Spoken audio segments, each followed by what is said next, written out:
Hey everybody, welcome back. Devin, OG Original Grognard, sending back down and continuing our playthrough of Eastern Front Tank Leader, scenario something, the Berlin-Seelowe Highway.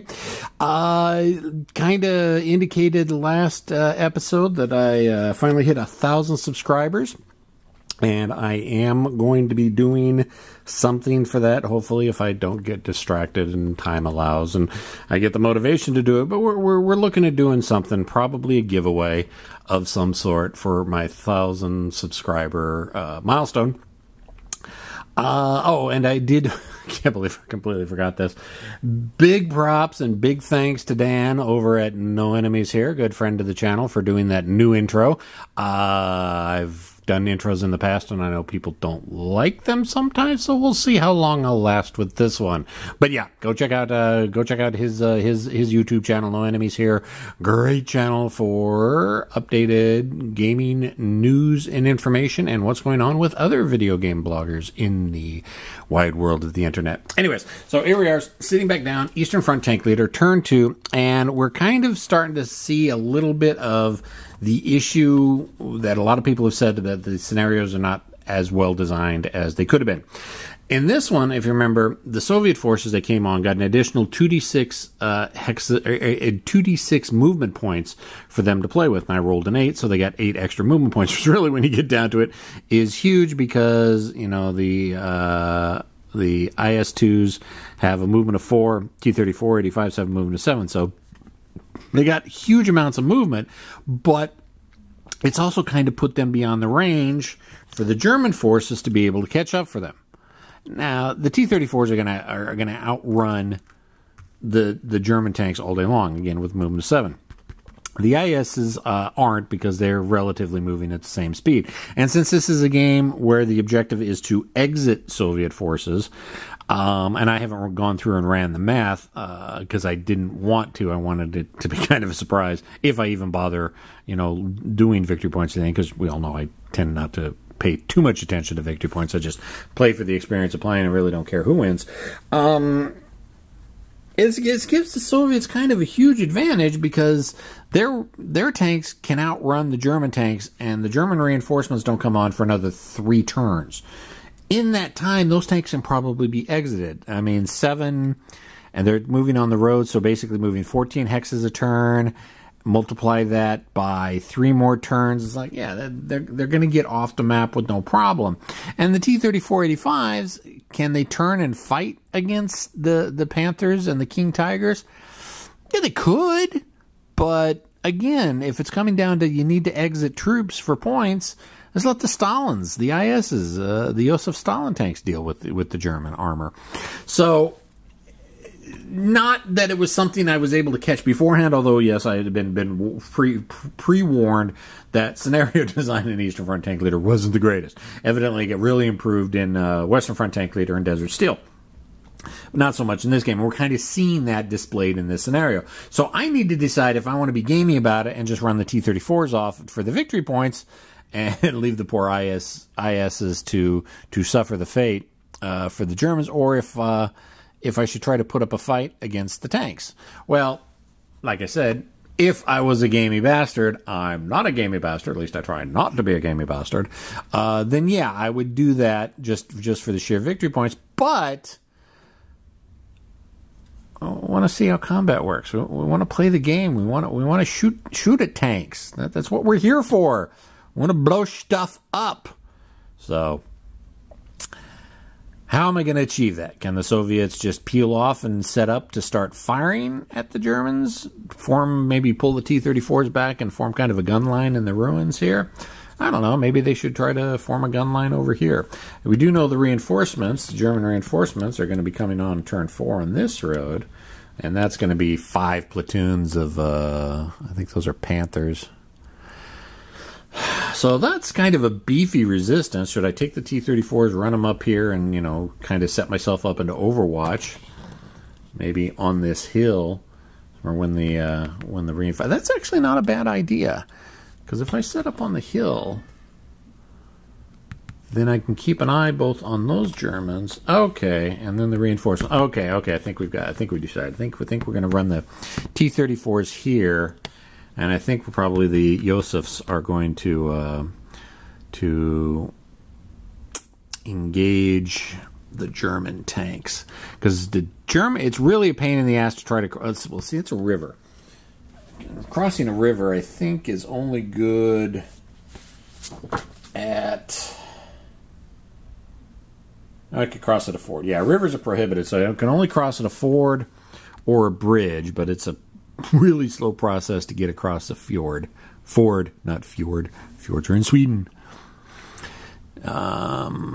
So yeah, the ISs may form a gun line to cover this bridge here.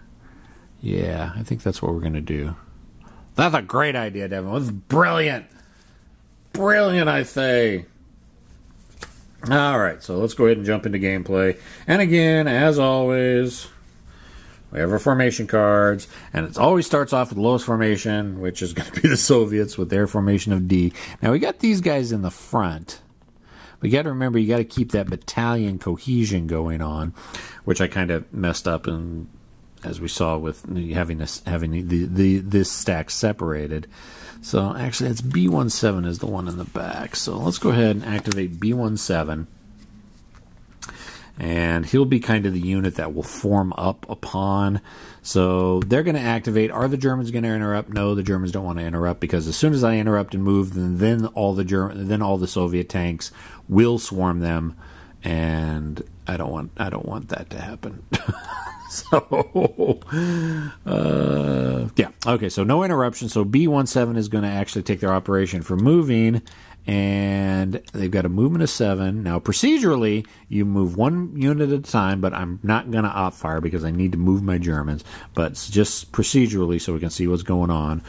We'll go half, 1, 2, 3, 4, 5, 6,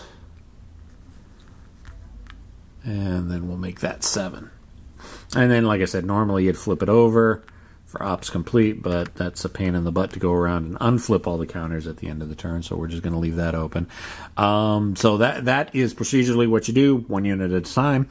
However, I know I'm not going to op fire at them, so I'm just going to move the rest of the formation, and they will go up, and the entire company will go ahead and end up stacked right there. And you got to remember, Soviet companies formation card, the companies, they all have to be stacked in the same hex, or they get the separated penalty, which we don't want. So we just easier to keep all the Soviets together.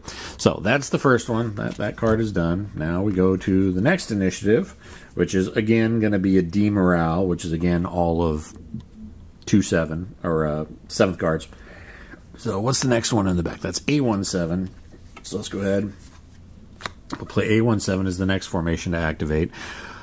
Are the Germans going to interrupt? No, the Germans aren't going to interrupt. Are the Germans going to op fire? No, I know this because I'm playing against myself. If you were playing against another person, yeah, procedurally you want to move them 1 at a time. We already know I'm not going to have them, and I'm not worried about that. So let's go 1, 2, 3, 4, 5, 6, 7. And they end up right there. Now you got to remember, also got to keep in mind battalion cohesion. So I need to get as many of my guys adjacent to each other as possible, so none of the formations end up separated like we did last turn. All right, so that's it for A17.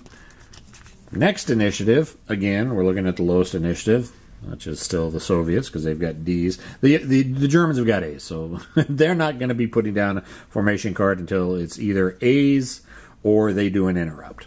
So what's the next stack? Next stack is B27. So we're going to go ahead and play B27. Are the Germans going to interrupt? No, the Germans aren't going to interrupt. Am I going to move them 1 at a time? No, because I'm not going to op fire. So sometimes playing against yourself, it speeds up gameplay a lot. So 1, 2, 3, 4, 5,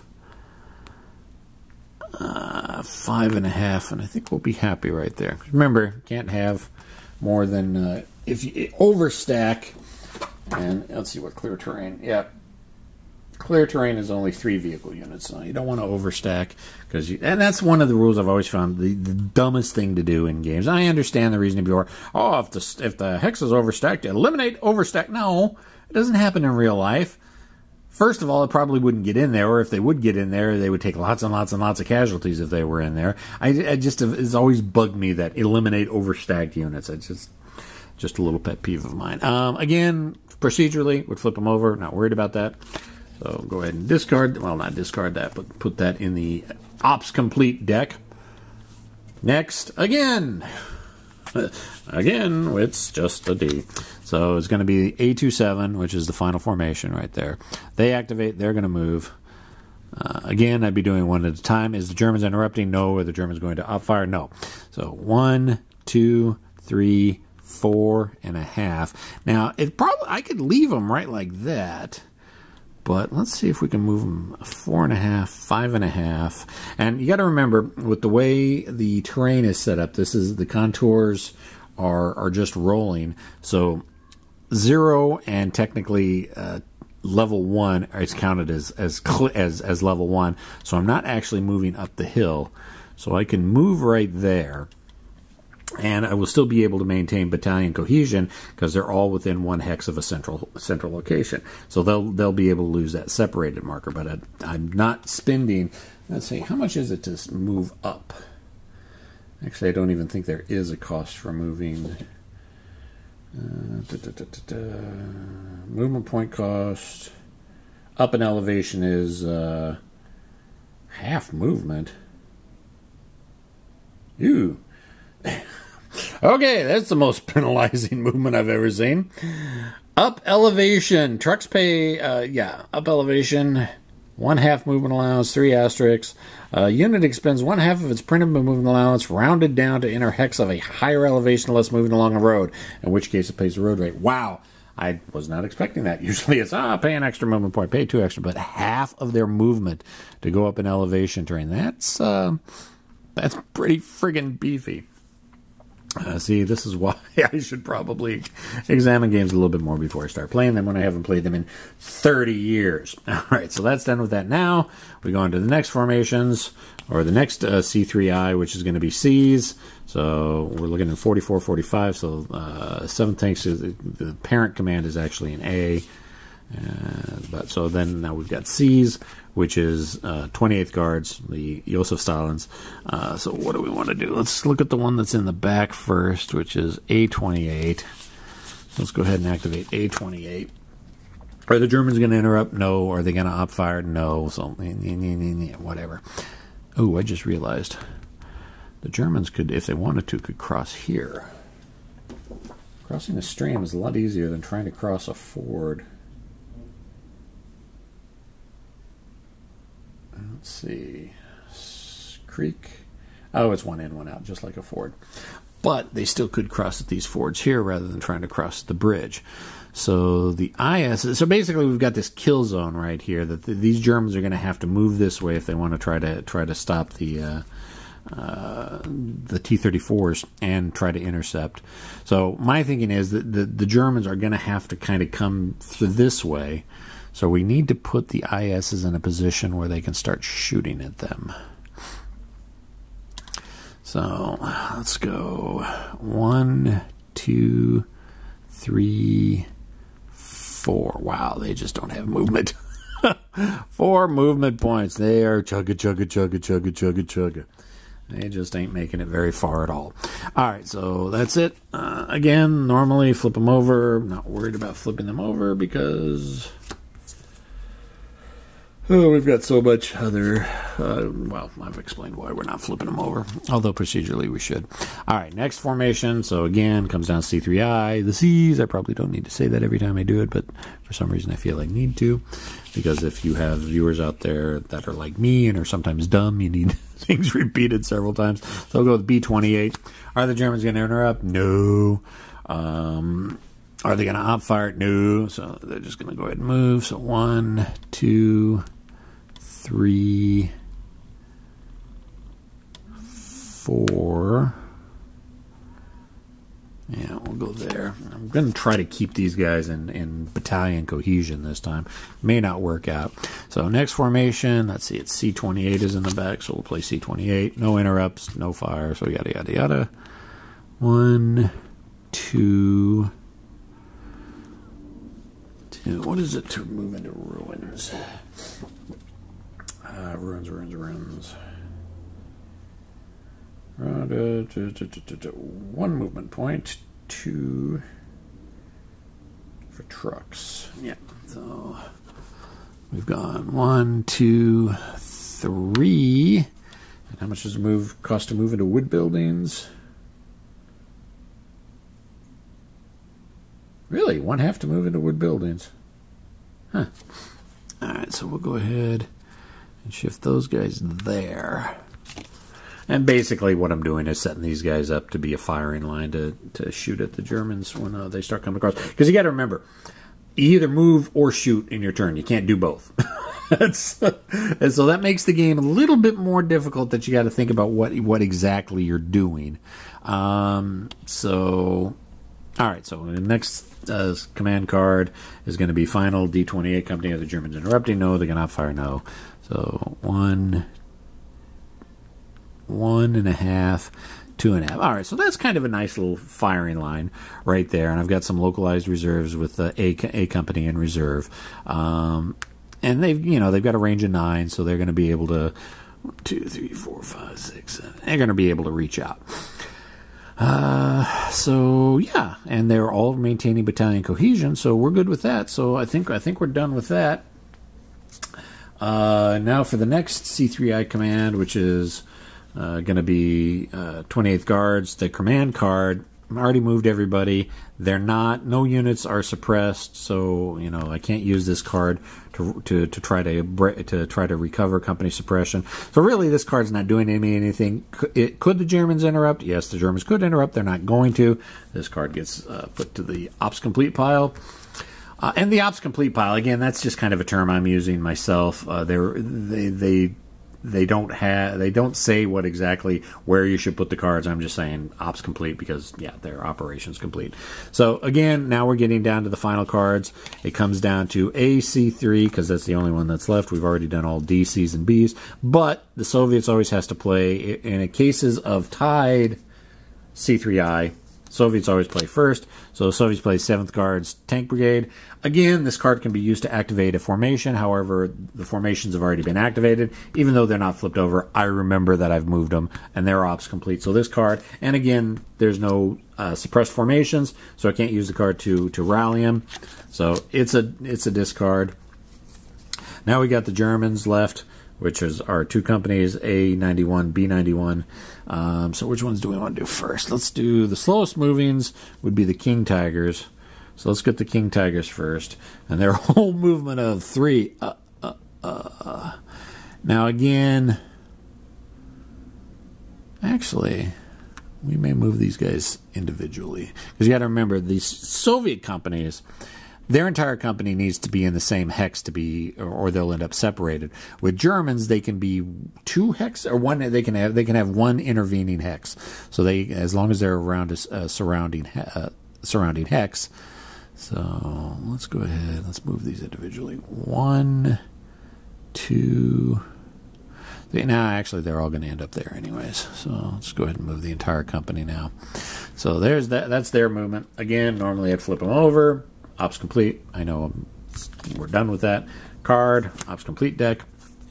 So that leaves A91, A Company 91st SS Tank Battalion. They activate. And they have the 4 Panthers. So they are a company, so they do have to maintain cohesion. But again, remember, German battalion units don't have to maintain cohesion like Soviet battalion units. So they can go whichever way they want to. So let's actually go 1, 2. What do we want to do? Can we try to rush the bridge, or should we go for the fjords? Fords, not fjords. I keep doing that. And I will keep doing that. Bridge or fords? Bridge or fords? That's a bit ballsy. It's my standard battlefield tactics. I call it Hollywood heroics. If it was look good on the big screen, I'll probably end up doing it. So 1, 2, 3, 4. And the other 2 units of the company will end up right there. So shit's going to get shot at next turn. There's no doubt about that. Now, remember, move or shoot. Can't do both. These guys are already ops complete, so they can't op fire. So, yeah, this one is you got to think a little bit more, because in some games you can move half and fire, or you can move and then fire, but this one is either move or fire. So that requires a little bit more forethought, a little bit more preparation.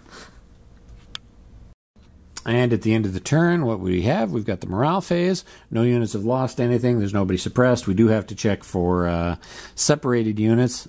German companies can be split up however they want, as long as they've got one intervening hex of a center hex. So the King Tigers we don't have to worry about. They're all in the same hex. So for the Germans, it doesn't matter which hex I nominate.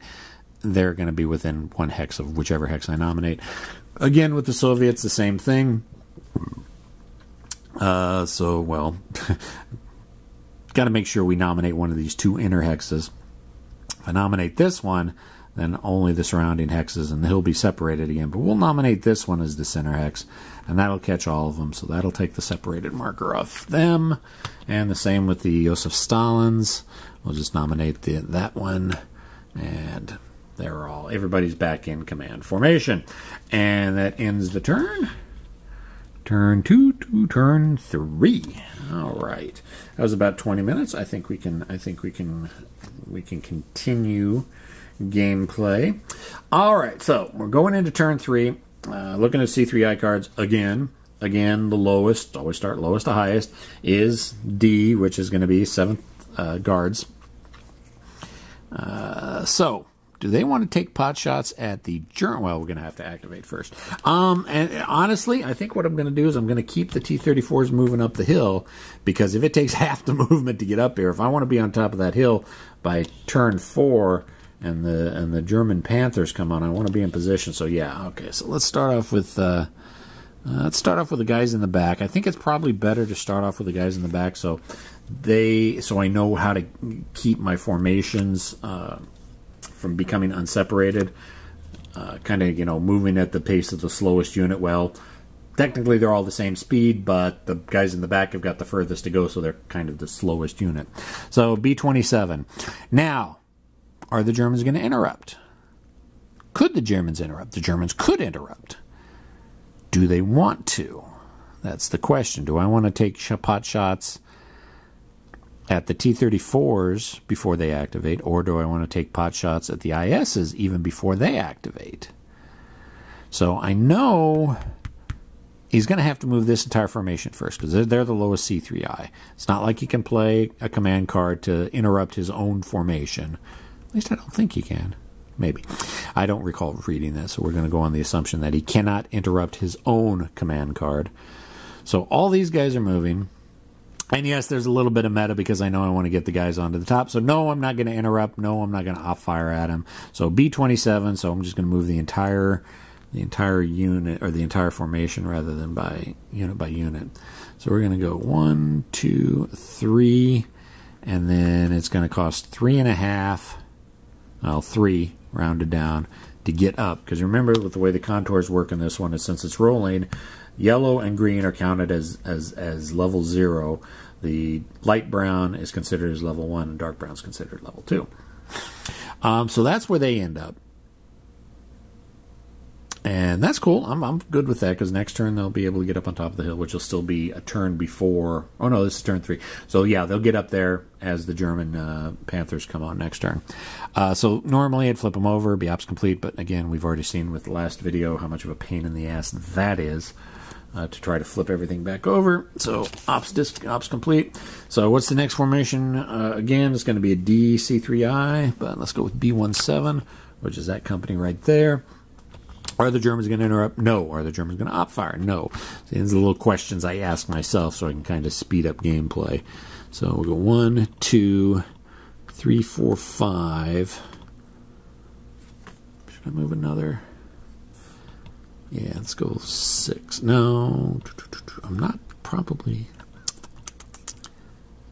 Yeah, let's go right. No. I have a feeling some of my guys are going to become separated again. Unless I really work at keeping them. All right, well, we'll see when we get to that. Ops complete, normally flip them over, yada, yada, yada. Next one, again, D, command and control. Let's go with A17 as the next formation this time. Activate them. Are the Germans going to interrupt? No. Are the Germans going to op fire? No. So the cool thing is, well, not cool thing, but this is standard in most games, you can overstack a hex while you're moving through it. So we'll go 1, 2, 3. Yeah, I'm gonna have a unit that's gonna end up separated, and then 3 more to move there. Yeah, crap. Oh well. Their ops complete. Next card, it's going to be A27, so we'll play A27. Are the Germans going to interrupt or op fire? No. Let's see. 1, is it half movement? And I just read it. Is it half movement rounded up or rounded down? Because if it's rounded down...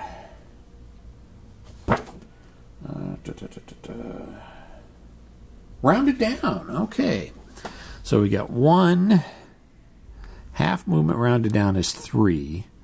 So, okay, we can... well, still going to end up... No. 4, 5, 6, 7. Okay, so they're able to make it up to there. And I'll nominate that as the center hex. So we'll keep battalion cohesion. Okay, we like that. All right, next set of command, or next command, since all D's are done, now we're moving on to C's. Again, Germans are all A. So all we've got basically is the 28th Guards heavy tank. So let's see. Let's go with D Company D 28th Guards. Let's go ahead and activate them. Now, the Germans don't want to get shot at by the very large ISs, so we are going to interrupt with A91. We haven't done any interrupting yet. It's a good chance as any to show that off. Now, could the Soviets interrupt that? Well, not in the case of an A command and control, because the Soviets can only interrupt a command and control card with a higher, one step higher, or at least a higher command and control. There is no command and control higher than A, even though the Soviets do have an A command and control card. The Soviets have to exceed the command and control. Now, if it had been a B that the Germans had played, then the Soviets could have played an A command and control. But since the Germans are interrupting with an A, the Soviets can't interrupt them. So it is going to be A91 is actually going to take their turn first. And yeah, we're going to start shooting at each other. Probably not a good thing to be out in the open, but oh well. So again, combat, it's all operations. It's either movement or combat, and the units can do whatever they want. The entire company doesn't have to do the exact same thing. So what we're going to do is we're going to take this top unit here, actually both units, but you can only do them one at a time. And he's going to fire at those at the Joseph Stalins in those ruins. Because if you remember, with the way the building is set up, brown urban hexes are considered ruins, and black urban hexes are considered wooden buildings, and ruins are considered clear, or is that considered soft cover? Ruins. Oh, that's in the rule book. I have to pull up the rule book. Yeah, it's considered soft cover, so they're not really in clear, so I can't use the clear for spotting. So yeah, I've got to spot these guys first. So spotting procedure is spotting number is the distance between the spotter and the target as modified below. So we got 1, 2, 3, 4, 5, 6x. Oh, actually, I may not even, because that's that's going to be hard for me to spot. Yeah. I don't think I'm going to. Well, shit. No, you know what? Yeah,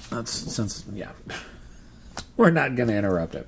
We're just going to let that company go ahead and take its shots at me, which would probably be a bad idea, because they're going to spot. Yeah, they're going to spot me a lot easier than I can spot them. But once they shoot, I should be able to see them.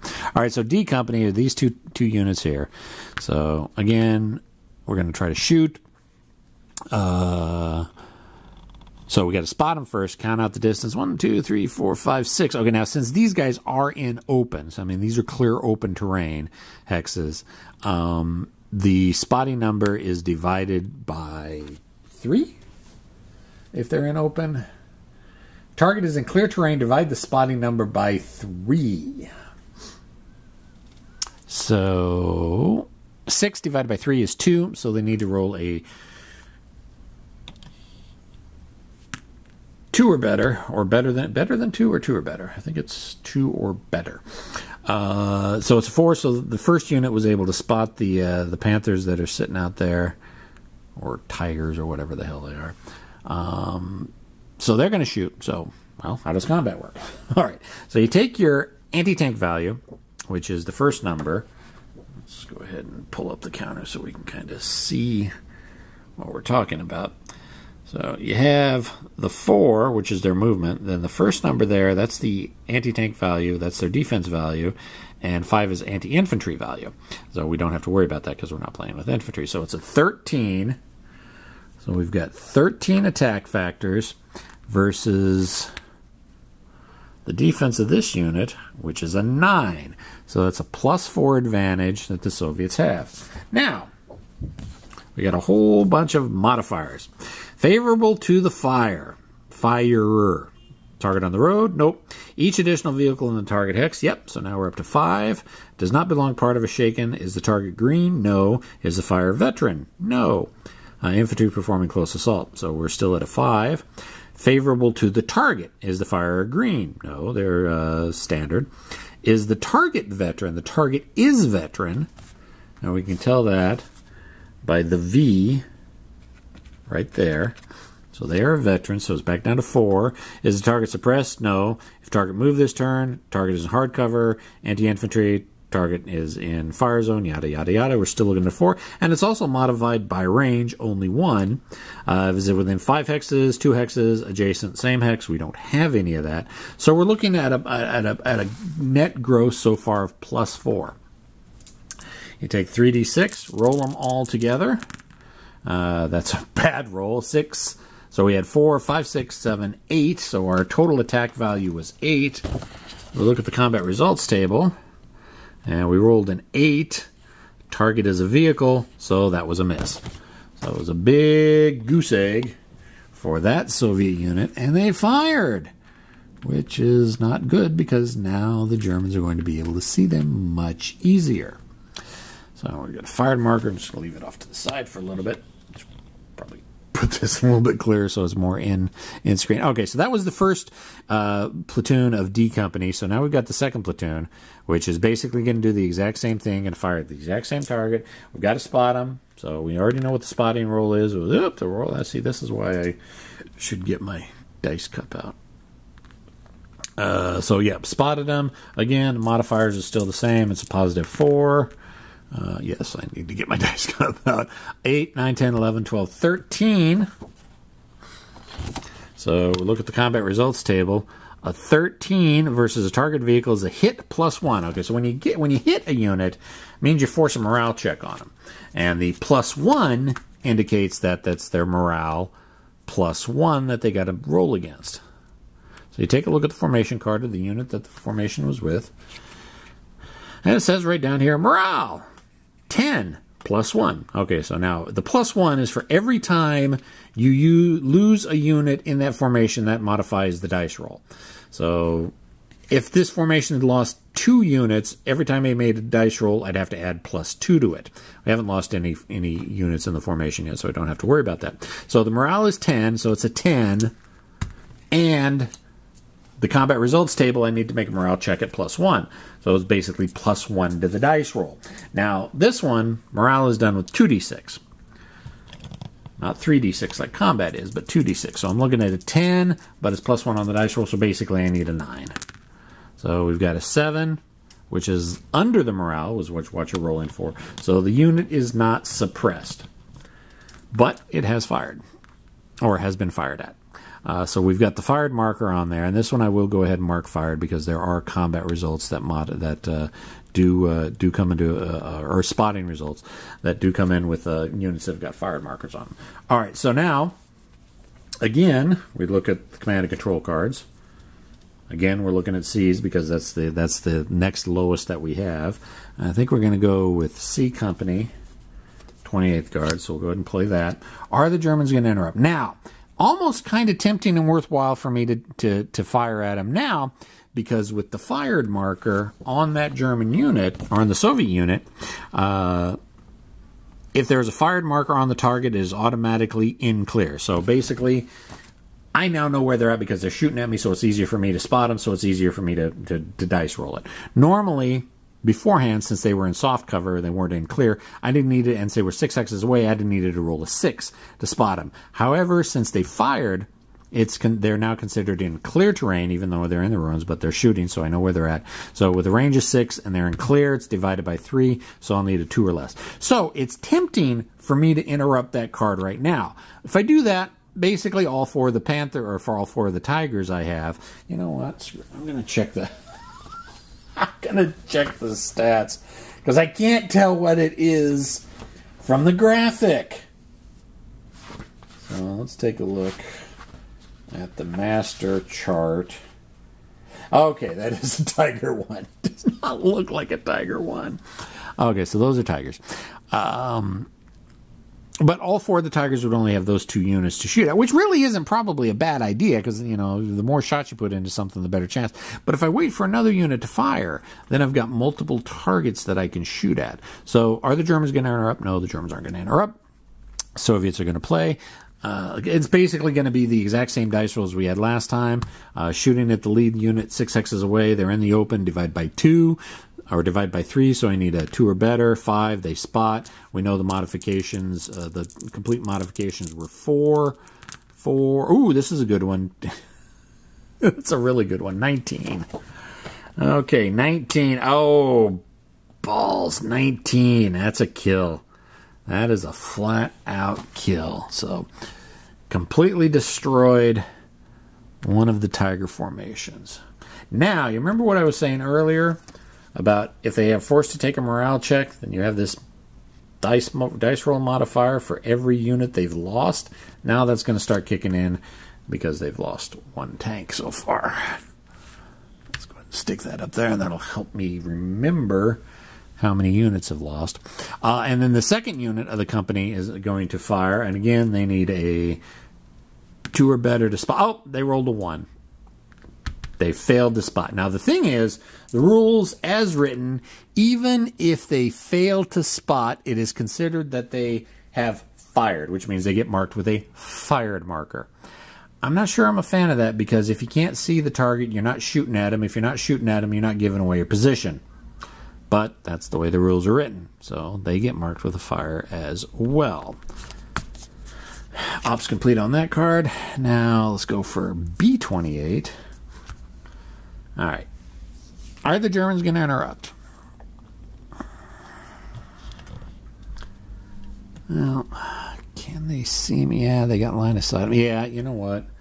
A91 is going to interrupt. They don't want to take any more shots before they get off some shots of their own. So A91 is going to interrupt now.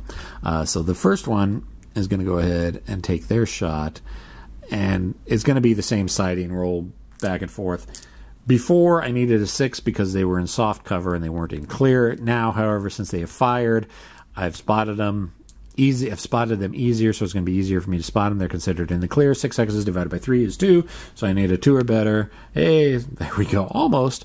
So he can shoot. So he's got a 10 versus their armor of 11, which is a -1. All right, now let's look at the modifiers. Target in the road, no.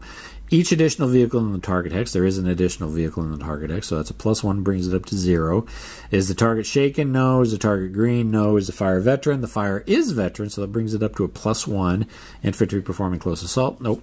Favorable to the target. Fire is green? Nope. Target is veteran? Nope. Target is suppressed? Nope. Target moved? Nope. Target is in hard cover? It's not in hard cover. Ruins are considered soft cover. Anti-infantry against soft. Fire zone, yada, yada, yada. Target range modifiers within 5 hexes. Nope, we know we're in 6 hexes. So we're looking at a +1 modifier, plus 3d6. Go ahead and shift the camera a little bit so I can roll away from my stacks. So we've got a 15-16 dice roll total, which is a good roll. So 16 against a vehicle is a hit +2. So we got to make a morale test for that unit, and it's going to be D28. I mean, we could look at the exact formation card, but we know it's exactly identical to all the other formations and 28th cards. But the morale is 9. And what did I get? A morale plus, let's see, 15, 16. Yeah, it's a hit +2. Okay, so morale of 9, +2 to the dice roll. So basically I need a 7 or less for that unit to not be suppressed. Nope, he failed. So that unit is going to be suppressed. And we're just going to go ahead and throw a suppressed marker on one of the units. Doesn't really matter at this point. Alright, so that's one unit that's fired. Now, granted, I could flip them over as ops complete, but again, we know what's going on. Since we're doing it one at a time, we can see the effects of fire before we choose our next unit. So that's one good thing about how this system works. So this tiger back here, and this is going to be a little bit longer range, is going to fire at the same unit that just got suppressed, or is going to attempt to anyways. So it's 1, 2, 3, 4, let's see, 1, 2, 3, 4, 5, 6, 7 hexes now. Divided by 3 is going to make it a 3 spotting number. So I need a 3 or better to spot. 2, he doesn't spot, but he is considered fired. And the other tiger is going to fire at the same unit as well. Need a 3. 2 again. Oh, God, that's horrible. Oh, that's horrible. Okay, so that's basically the German A91. Now, do I need to put fired markers on here? Not really. Fired is really only if the unit is in woods or in some type of soft cover to make it easier for you to spot them. They're already in the clear. They're already at the best spotting capability anyways. Procedurally, should I put fired markers on them? Yes. It doesn't really do anything for me at this point, so there's no need for me to. All right, so that was A91. Now B28 gets to do their fire or their operations, and they are going to fire. They're going to fire. The first one is going to fire at that tank there. So again, 1, 2, 3, 4, 5, 6, 7. Okay, so it's 7 hexes away. They're in the clear. Yes, I fired, but it doesn't matter because they're in the clear already. So I need a 3. So the first one, I need a 3 or better. He manages to spot. So again, the odds aren't going to change. It's still going to be a +4. No need for me to refigure all the numbers out. So +4, 10, 11, or 12, and 12. Oops, get the camera up. 12 is going to be a hit 1, target his vehicle. So it's a morale test +1. So we know the unit's morale is a 10. But they've lost 1 unit, so I need +1 to the dice roll. So that's going to make it, I need a 9 or less. And I got a hit +1, so I need to add another 1 to the dice roll. So basically I need an 8 or less to keep from suppressing that unit. Oh, 12. He failed. Ooh, there's something about rolling a 12. Oh, God. Yeah, there's something bad that happens when you roll a 12.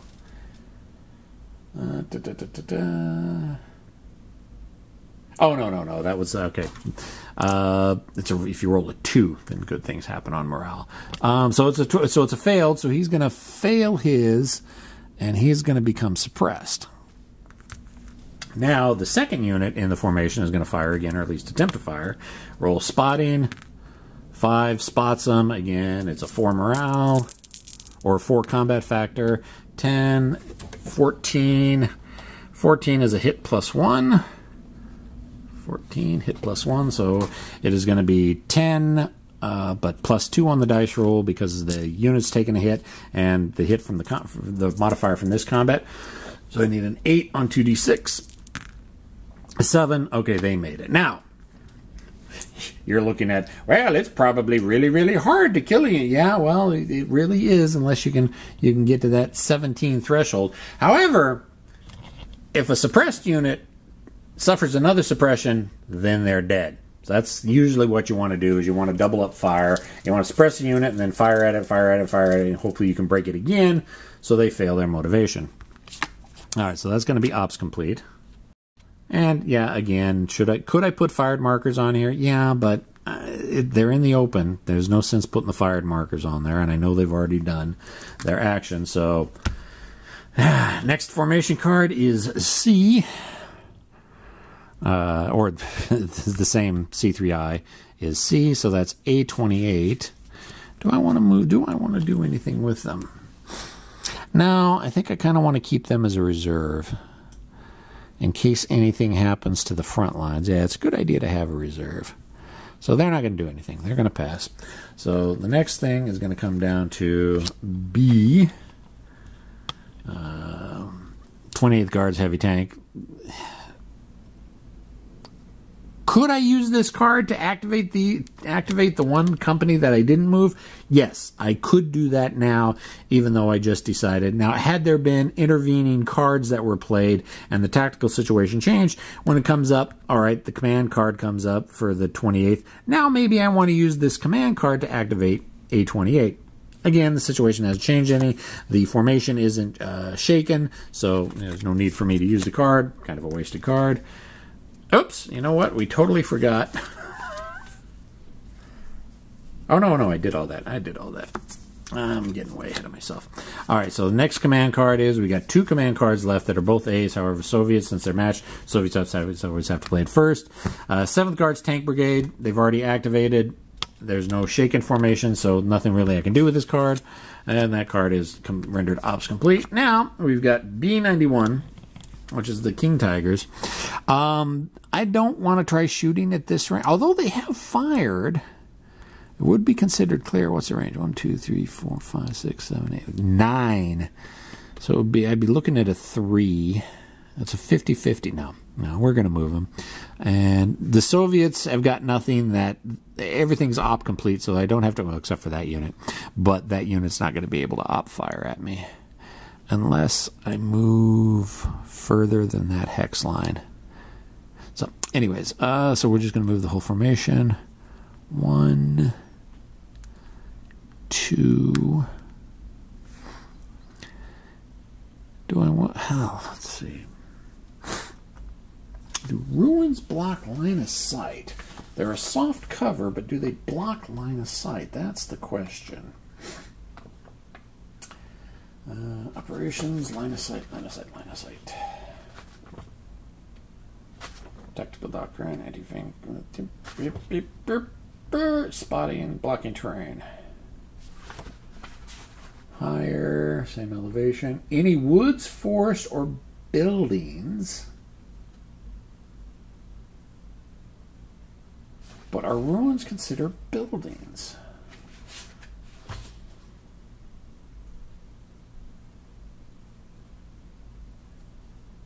Ruins are not considered buildings.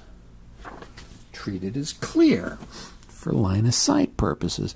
So if I move there, that is going to put line of sight, because it's going to be down the hex spine.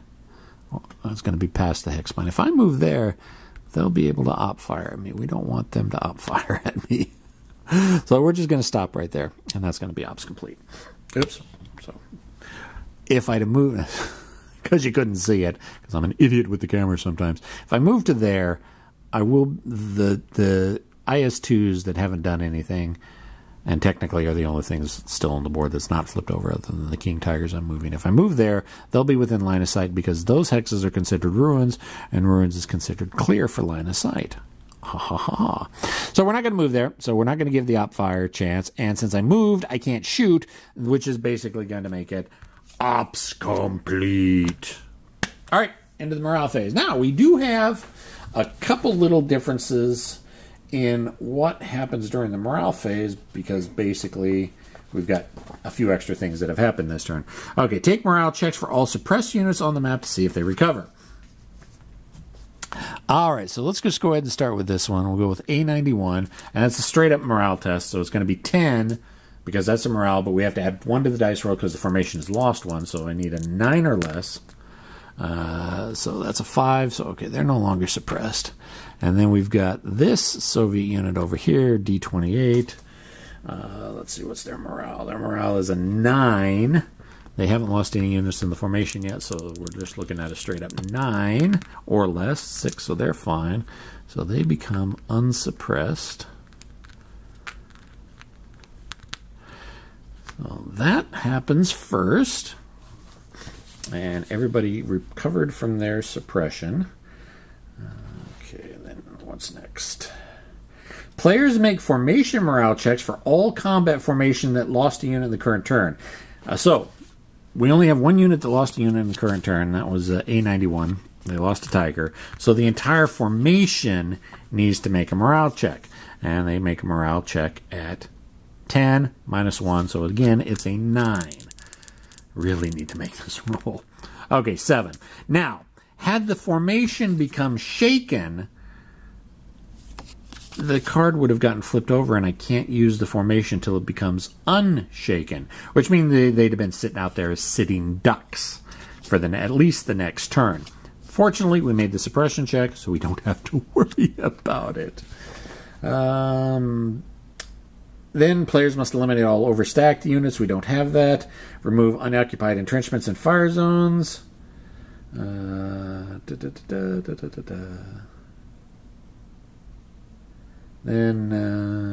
flip all non-suppressed units to the front side. And game turn markers advanced. We're going to be moving into turn 4. When do those fired markers come off? I didn't see anything for removal of fired markers. Maybe they don't come off until you move? Let's check that real quick.